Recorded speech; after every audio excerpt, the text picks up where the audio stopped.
Hello guys, welcome to YouTube channel learning statecraft. I hope आप सब लोग ठीक होंगे। क्लास शुरू करने से पहले please like share and subscribe the channel. Last class में हमने हमारा टॉपिक शुरू किया था थ्योरीज ऑफ सॉवरेनिटी, जिसमें हमने हमारी फर्स्ट थ्योरी कंप्लीट कर ली थी, theory of limited sovereignty. I hope clear हो गया होगा। आज हम नेक्स्ट थ्योरी करने जा रहे हैं। Let's start the class. आज जो हम थ्योरी करने जा रहे हैं वो है थ्योरी ऑफ लीगल सॉवरेनिटी और monistic theory of sovereignty. John Austin, a famous English legal scholar of the 19th century, is the main supporter of monistic and legal theory of sovereignty. This theory is described in his book Lecture on Jurisprudence in 1832, but remembered that Austin is not a originator of this theory. The idea of this theory is quite old and influenced by Thomas Hobbes, and Bentham's idea is clearly visible in Austin's theory. He took the idea of absolutism of sovereignty from Hobbes and the idea of complete interpretation of law from Bentham. यहाँ पर कह रहे हैं कि John Austin जो है वो 19th century के एक फेमस इंग्लिश लीगल स्कॉलर है, जिन्होंने अपनी theory monistic theory of sovereignty, जिसे हम थ्योरी ऑफ लीगल सॉवरेनिटी भी कहते हैं, का जिक्र उन्होंने अपनी एक famous book lecture on jurisprudence, जिसे उन्होंने 1832 में लिखा था, उसमें उन्होंने इसका जिक्र किया है। और ऑस्टन को हम जो है इस सिद्धांत का प्रवक्ता नहीं कह सकते या ओरिजिनेटर नहीं कह सकते हैं, क्योंकि उनके विचारों में हमें हॉब्स और बेंथम के विचारों का प्रभाव जो है वो देखने को मिलता है। उन्होंने अपनी इस थ्योरी को व्याख्या करने के लिए उन्होंने हॉब्स के विचारों से प्रभुसत्ता की निरंकुशता का विचार लिया है, और उन्होंने कानूनों की तर्कपूर्ण व्याख्या का जो विचार है ये बेंथम से लिया है। Austin's monistic theory of sovereignty. Austin believed that in every independent political society there exists a determinate human superior, the sovereign, who is eventually obeyed by the majority but does not eventually obey anyone else. यहाँ पर Austin कह रहे हैं कि हर स्वतंत्र राजनीतिक समाज में एक व्यक्ति या व्यक्तियों का समूह पाया जाता है, जिसकी आज्ञा का पालन जो है वो अधिकतर आबादी जो है वो करती है, यानी समाज का एक बड़ा भाग जो है उसकी आज्ञा का पालन करता है, मेजॉरिटी जो है वो मानता है उसके आदेशों को। और अगर कोई और व्यक्ति या व्यक्तियों का समूह उन आदेशों को दे तो उसे नहीं माना जाता है, उनकी आज्ञा का पालन नहीं किया जाता है। जो वहाँ का सुपीरियर है, जिसके आदेशों का पालन किया जा रहा है, उसके आदेश ही समाज में कानून के रूप में स्वीकार किए जाते हैं और बहुमत जो है उनके आदेशों का पालन करता है। आगे बोल रहे हैं, according to Austin, law is essentially a command issued by a sovereign backed by a sanction, therefore a threat of punishment. This makes law a top-down directive, not a product of moral reasoning. यहाँ पर Austin कह रहे हैं कि जो कानून होते हैं, जो आदेश दिए जाते हैं एक सॉवरन द्वारा, एक प्रभु द्वारा, वो आदेशों का पालन करना जो है वो अनिवार्य है। कोई भी उन आदेशों का उल्लंघन नहीं कर सकता है। अगर कोई उन आदेशों का उल्लंघन करता है, उसे स्वीकार नहीं करता है, तो ऐसे में उस व्यक्ति को सजा दी जाएगी। ये कोई नैतिक सिद्धांत पर आधारित नहीं है। नेक्स्ट है monistic theory of sovereignty. According to the monistic theory of sovereignty or legal theory, the sovereignty is absolute, indivisible, and resides in a single supreme authority within the state. यहाँ पे कह रहे हैं कि जो हमारी प्रभुसत्ता होती है, जो सॉवरेनिटी होती है, वो राज्य के अंदर रहती है, और राज्य जो है उसका एकाधिकार होता है प्रभुसत्ता के ऊपर। राज्य जो है वो केवल इस शक्ति का उपयोग कर सकता है और जो हमारी प्रभुसत्ता है वो असीमित होती है, अविभाजनीय होती है, उसका हम डिवाइड नहीं कर सकते, विभाजन नहीं कर सकते हैं, और वो असीमित होती है, उस पर किसी भी प्रकार का निरंकुश जो है वो नहीं लगाया जाता है। और राज्य जो है वो कानूनों द्वारा अपनी प्रभुसत्ता जो है उसको अभिव्यक्त करती है, और हर व्यक्ति जो है वो राज्य द्वारा बनाए गए कानूनों का पालन करने के लिए बाध्य होता है। यदि कोई व्यक्ति जो है इन कानूनों को नहीं मानता है, इनका उल्लंघन करता है, तो वो दंड का अधिकारी बनता है, तो उसे पनिशमेंट दी जाती है। तो ये मानना है सॉवरेनिटी के एकावादी या कह सकते हैं कानूनी सिद्धांत का। नेक्स्ट है हमारा characteristics of Austin's theory of sovereignty. First है हमारा sovereignty is an essential element of state. यहाँ पर ऑस्टन कह रही है कि जो हमारा राज्य होता है उसका एक अनिवार्य तत्व है हमारा प्रभुसत्ता। प्रभुसत्ता के बिना जो है एक राज्य का अस्तित्व नहीं हो सकता है, ऐसा मानना है ऑस्टन का। ऑस्टन कहते हैं कि जहाँ पर प्रभुसत्ता होती है वहीं पर राज्य होता है, और राज्य जो है वही केवल प्रभुसत्ता की शक्ति का इस्तेमाल कर सकता है, उसके अलावा कोई भी संस्था या संगठन जो है वो प्रभुसत्ता का इस्तेमाल नहीं कर सकता है। नेक्स्ट है sovereign in the state must be determinate. कह रहे हैं कि राज्य में प्रभु का निश्चित होना अनिवार्य होना चाहिए। यहाँ पे ऑस्टन कह रहे हैं कि राज्य में प्रभु का होना जो है वो अनिवार्य होना चाहिए, और वो जो प्रभु है, जो सोवरन है, वो चाहे एक व्यक्ति है या व्यक्तियों का समूह है, उनका स्पष्ट और निश्चित होना जो है वो जरूरी है। नेक्स्ट कह रहे हैं सॉवरेनिटी इज अनलिमिटेड। यहाँ पर ऑस्टन कह रही है कि जो हमारी प्रभुसत्ता होती है वो असीमित होती है। प्रभुसत्ता जिस व्यक्ति के हाथ में है या समूह के हाथ में है, उसके आदेशों का पालन करना जो है वो सभी के लिए अनिवार्य होता है, और वो व्यक्ति या वो समूह जो है अपने जैसे अन्य किसी के आदेशों का पालन करने के लिए बाध्य नहीं होता है। और सोवरन के द्वारा जो भी आदेश दिया जाता है वो अनैतिक भी हो सकता है, रीति रिवाजों के विपरीत भी हो सकता है, लेकिन फिर भी हर व्यक्ति को, हर संस्था और समूह को उसके आदेशों का पालन करना होता है। नेक्स्ट है received habitual obedience from the bulk of society. कह रहे हैं कि अधिकांश लोग जो है वो अपनी आदत के कारण भी जो प्रभु है उसके आदेशों का पालन करते हैं। ऐसा नहीं होता है कि कुछ समय के लिए कोई शक्ति का उनके ऊपर दबाव बना हुआ है इसलिए वो उसके आदेशों का पालन कर रही है, वो उनकी आदत में आ जाता है, वो उनकी आदत बन गई है कि उन्हें अपने प्रभु की जो आज्ञा है उसका पालन करना है, तो वो बिना किसी बंधन के, बिना किसी रोक टोक के उनके आदेशों का पालन जो है वो निरंतर रूप से करते हैं। नेक्स्ट है sovereign is the only source of law. यहाँ पे ऑस्टन कह रहे हैं कि कानून क्या है? कानून होता है जो एक उच्च द्वारा, एक जो आपसे सुपीरियर है उसके द्वारा एक इंफीरियर को, निम्न को दिए जाने वाला आदेश जो होता है वो कानून होता है।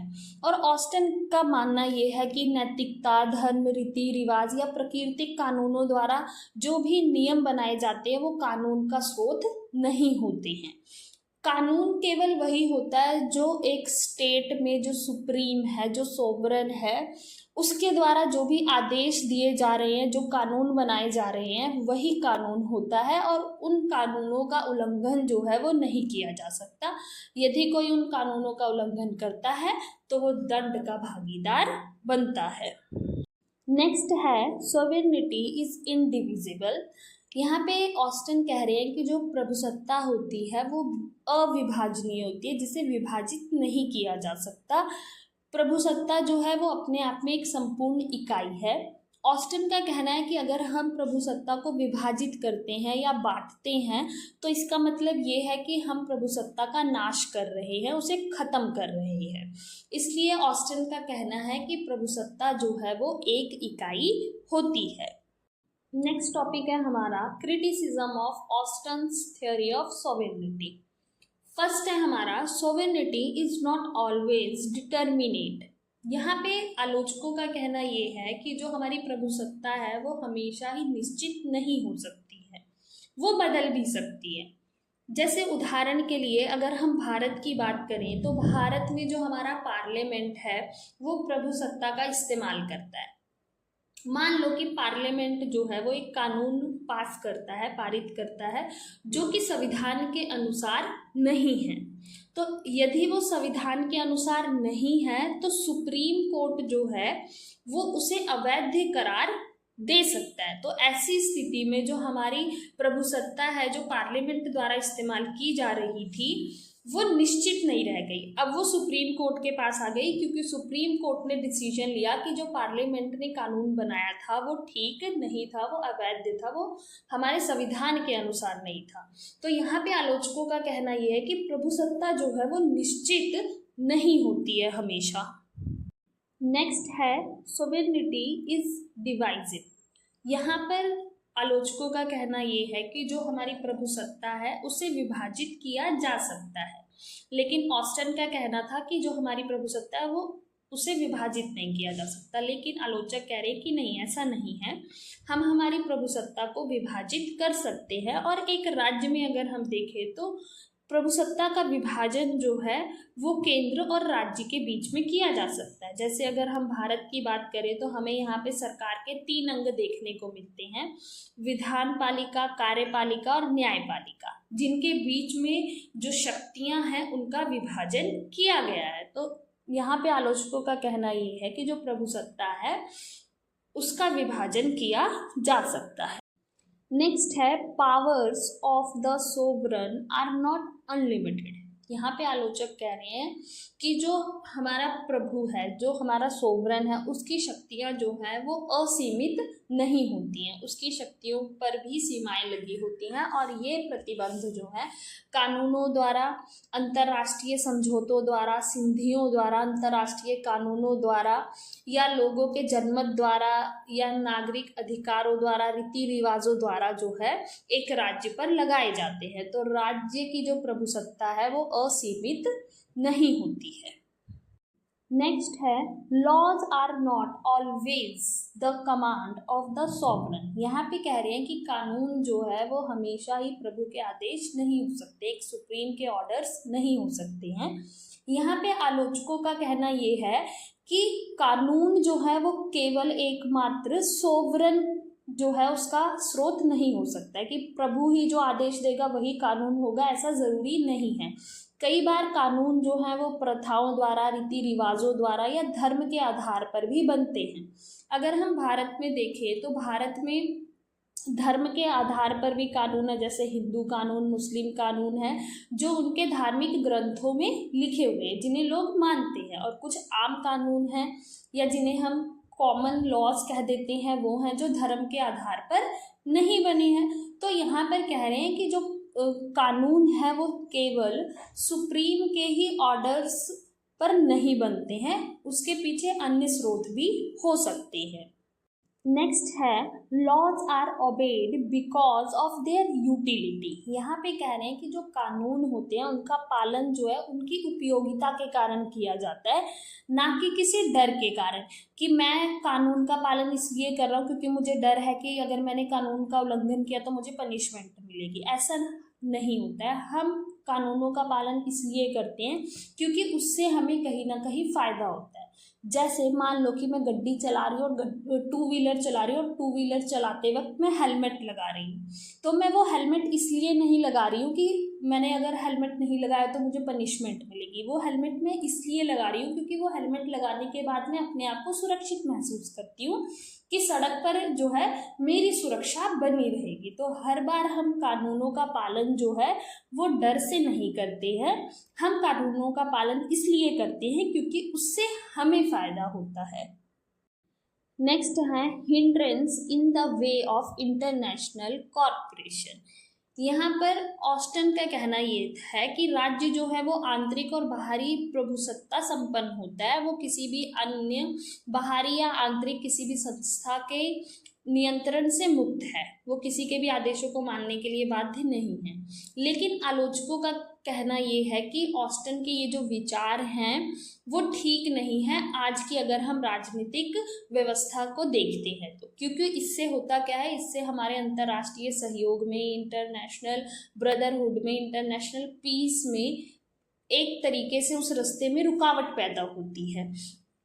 क्योंकि राज्य जो है, अगर आज के हम सिनेरियो की बात करें, कंटेम्पररी वर्ल्ड की बात करें, तो राज्य के विकास के लिए ज़रूरी है कि इंटरनेशनल पीस हो, इंटरनेशनल कॉरपोरेशन हो, तभी एक स्टेट जो है, एक राज्य जो है वो अपना विकास कर सकता है।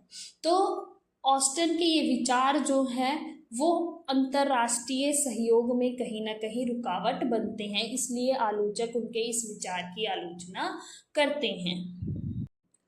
Conclusion. John Austin's theory of sovereignty concludes that law is the command of a determinate human sovereign who is habitually obeyed by a majority within a society and is not in the habit of obeying any other authority. This sovereign holds absolute, indivisible, and unlimited power, and the legitimacy of law stems solely from its source, not from morality, custom, or democratic will. Austin's theory leads to a groundwork for analytical jurisprudence, but is now seen as too rigid for the complexity of modern governance. अगर हम John Austin की monistic theory of sovereignty को conclude करें तो हमें ये देखने को मिलता है कि ऑस्टन का कहना ये है कि एक राज्य में जो एक सुप्रीम होता है, जो एक सोवरन होता है, चाहे वो एक व्यक्ति है या व्यक्तियों का समूह है, उसके आदेशों का पालन जो है वो समाज के अधिकतर आबादी द्वारा किया जाता है। मतलब समाज का एक बड़ा भाग जो है, मेजॉरिटी ऑफ पीपल जो है, उसके ऑर्डर्स को मानते हैं। उसके अलावा अगर कोई व्यक्ति या व्यक्तियों का समूह कोई भी आदेश देता है तो उसकी आज्ञा का पालन नहीं किया जाता है। और यहाँ पर ऑस्टन का कहना ये भी है कि जो कानून होते हैं उसका अंतिम स्रोत जो है वो सोवरन होता है। सोवरन जो भी आदेश देगा वही उस राज्य में कानून माना जाएगा। इसके अलावा नैतिकता, हमारे रीति रिवाज, प्रथाएं या हमारे लोकतांत्रिक इच्छाएं जो हैं वो कानूनों का स्रोत नहीं होती हैं। अगर हम ऑस्टन की थ्योरी को आज के कंटेम्प्रेरी वर्ल्ड में देखें तो इसे मानना थोड़ा सा डिफ़िकल्ट होगा, क्योंकि ये थ्योरी जो है आज के सिनेरियो के हिसाब से थोड़ी रिजिड और कॉम्प्लेक्स है, जो कि आज के मॉडर्न वर्ल्ड में इस तरीके से चलना थोड़ा सा मुश्किल हो जाएगा।